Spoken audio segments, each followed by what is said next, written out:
আজকে একটা ভালো কাজ করছে গভর্নমেন্ট, সেটা হলো চৌধুরী আব্দুল্লাহ বেনজির, আসাদুজ্জামান সহ পুলিশ ও র্যাবের সাবেক 103 কর্মকর্তার পদক প্রত্যাহার। একেবারে অসাধারণ কাজ। চৌধুরী আব্দুল্লাহ আল মামুন, সেই বেনজির, আসাদুজ্জামান, মানে এগুলি সব ওই কি বলবো, ঘাতক, একটা বড় ধরনের ঘাতক। শেখ হাসিনার পক্ষে এরা গত 15 বছর ধরে হত্যা, নির্যাতন, গুম, খুন সব কিছুর সঙ্গে জড়িত। যে কোনো দেশে এদের মানে ফাঁসি ছাড়া, আর যদি ফাঁসি কোথাও যদি দণ্ড না থাকে তাহলে এলো 50 বছর 100 বছর কারাগার ছাড়া অথবা আজীবন কারাগার ছাড়া আর কোনো কিছুই এদের কপালে জোটার কথা না।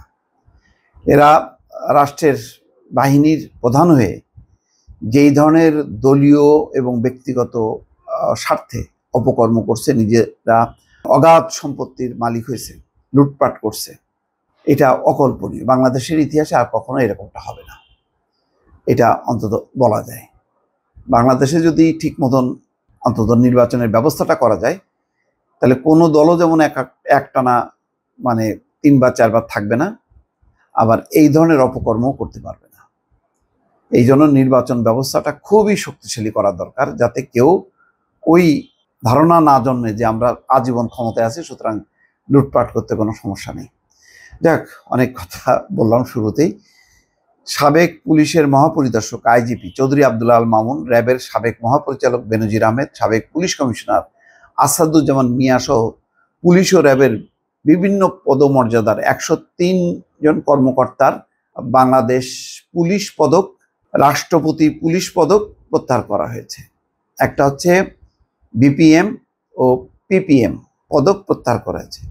রোববার রাষ্ট্রপতির আদেশক্রমে স্বরাষ্ট্র মন্ত্রণালয়ের জননিরাপত্তা বিভাগের জ্যেষ্ঠ সহকারী সচিব তৌসিফ আহমেদ স্বাক্ষরিত এক প্রজ্ঞাপনে এটা প্রজ্ঞাপনে বলা হচ্ছে, 2018 সালে 30 ডিসেম্বর অনুষ্ঠিত বিতর্কিত 10ম জাতীয় সংসদ নির্বাচনে প্রত্যক্ষভাবে জড়িত 103 কর্মকর্তাকে দেওয়া বাংলাদেশ পুলিশ পদক, 2018 বাংলাদেশ পুলিশ পদক, তারপরে রাষ্ট্রপতি পদক, সবকিছু নির্দেশক্রমে প্রত্যাহার করা হলো।